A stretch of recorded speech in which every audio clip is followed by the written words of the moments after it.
queridas ouvintes, meu nome é Rafaela, sejam bem-vindos e bem-vindas ao IPAcast. O IPAcast é o podcast do Grupo de Estudos e Pesquisa Intelectuais e Política nas Américas, da Unesp Franca. Toda semana você pode nos ouvir nos seus streams favoritos, compartilhando o melhor do conhecimento histórico que produzimos especialmente para vocês. Nessa semana eu vou falar sobre o jornal Triple Jeopardy e as esterilizações forçadas em mulheres nos Estados Unidos na década de 70 e em 2020.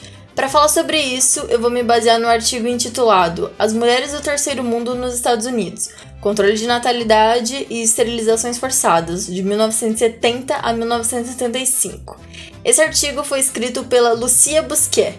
Ela é licenciada e doutoranda pela Universidade Nacional de Córdoba, na Argentina, e nesse artigo em específico ela nos apresenta a Aliança das Mulheres do Terceiro Mundo e o jornal desse grupo que expôs e denunciou as violências sofridas por essas mulheres nos Estados Unidos na década de 70.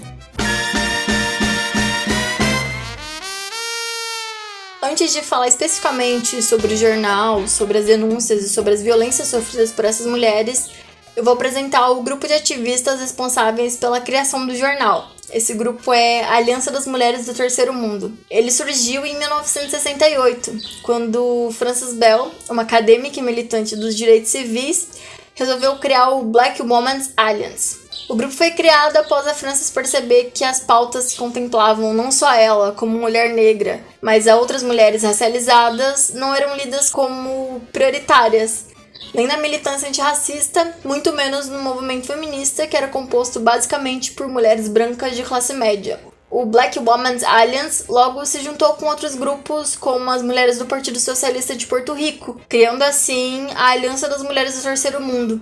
Esse grupo se baseava na ideia de interseccionalidade, que visava o anti-imperialismo, antirracismo e antissexismo. Foi a partir das pautas dessas mulheres que o jornal ganhou forma e acabou abordando diversos assuntos, desde as lutas anti-imperialistas em países da América Latina e Ásia, como por exemplo Vietnã e Porto Rico, além de abordar os problemas que esse grupo enfrentava morando nos Estados Unidos, como desemprego, encarceramento esse onde a maioria das pessoas em situação de cárcere pertenciam a esse grupo, que o jornal pretendia atingir. Além de problemas gerais que atingiam ambos os gêneros dessas comunidades, também eram abordados assuntos como o aumento da tarifa das creches e questões relativas aos direitos reprodutivos dessas mulheres, como a questão do aborto e das esterilizações forçadas. A década de 70 nos Estados Unidos foi uma década de muitas mudanças. Entre essas mudanças, podemos destacar a Revolução Sexual, que foi reflexo direto da implementação de políticas de planejamento familiar. As mulheres agora poderiam adiar a maternidade devido à grande gama de opções de métodos contraceptivos, como a revolucionária pílula anticoncepcional, além da liberação do aborto. Bem, apesar de ser um importante passo para a emancipação feminina, essas políticas não atingiam a todas as mulheres igualmente. Enquanto mulheres brancas de classe média tinham a opção de escolher entre a maternidade ou não, muitas mulheres, principalmente porto-riquenhas e as outras chamadas de terceiro mundo, como latino-americanas, não tinham acesso aos frutos dessa revolução. Para exemplificar isso, eu vou ler um trecho de uma publicação do Triple Jeopardy de novembro de 1971. Esse trecho diz o seguinte: controle de natalidade, abortos, esterilizações são um genocídio em todas as mulheres de Porto Rico e outras mulheres do terceiro mundo que não têm direito algum sobre seus corpos. A razão pela qual o sistema capitalista controla os corpos das mulheres é para regular a população de Porto Rico.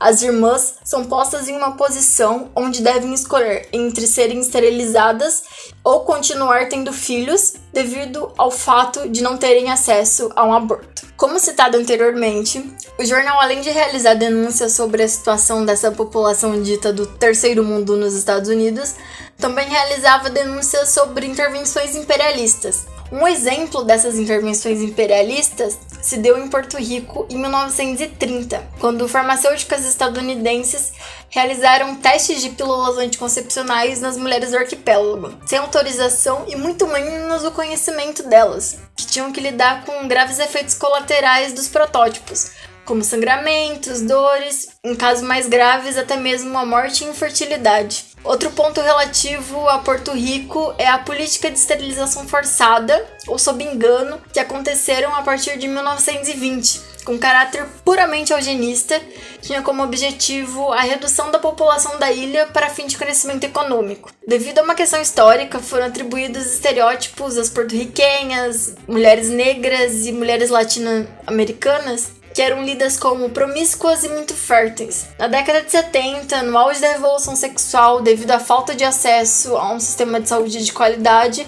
essas mulheres não tinham acesso a outros métodos contraceptivos, nem mesmo ao aborto, sendo a esterilização dada como única opção contraceptiva para essas mulheres, que muitas vezes eram enganadas ou coagidas para a realização do procedimento, executando o que a autora do artigo chama de controle populacional seletivo, uma política eugenista financiada pelo próprio Estado. Agora mesmo, no ano de 2020, estão sendo investigadas denúncias de esterilizações realizadas em prisões de imigrantes. Uma enfermeira que trabalhava no local, além de denunciar a situação precária do controle do Covid-19, denunciou também casos de imigrantes que foram submetidas a cirurgias de retirada de ovários e úteros, sem ao menos saber o porquê dessas cirurgias serem realizadas e sem o consentimento delas. A presidente da Câmara dos Deputados, Nancy Pelosi, lamentou a situação e relembrou os episódios de esterilizações forçadas nos Estados Unidos na década de 70.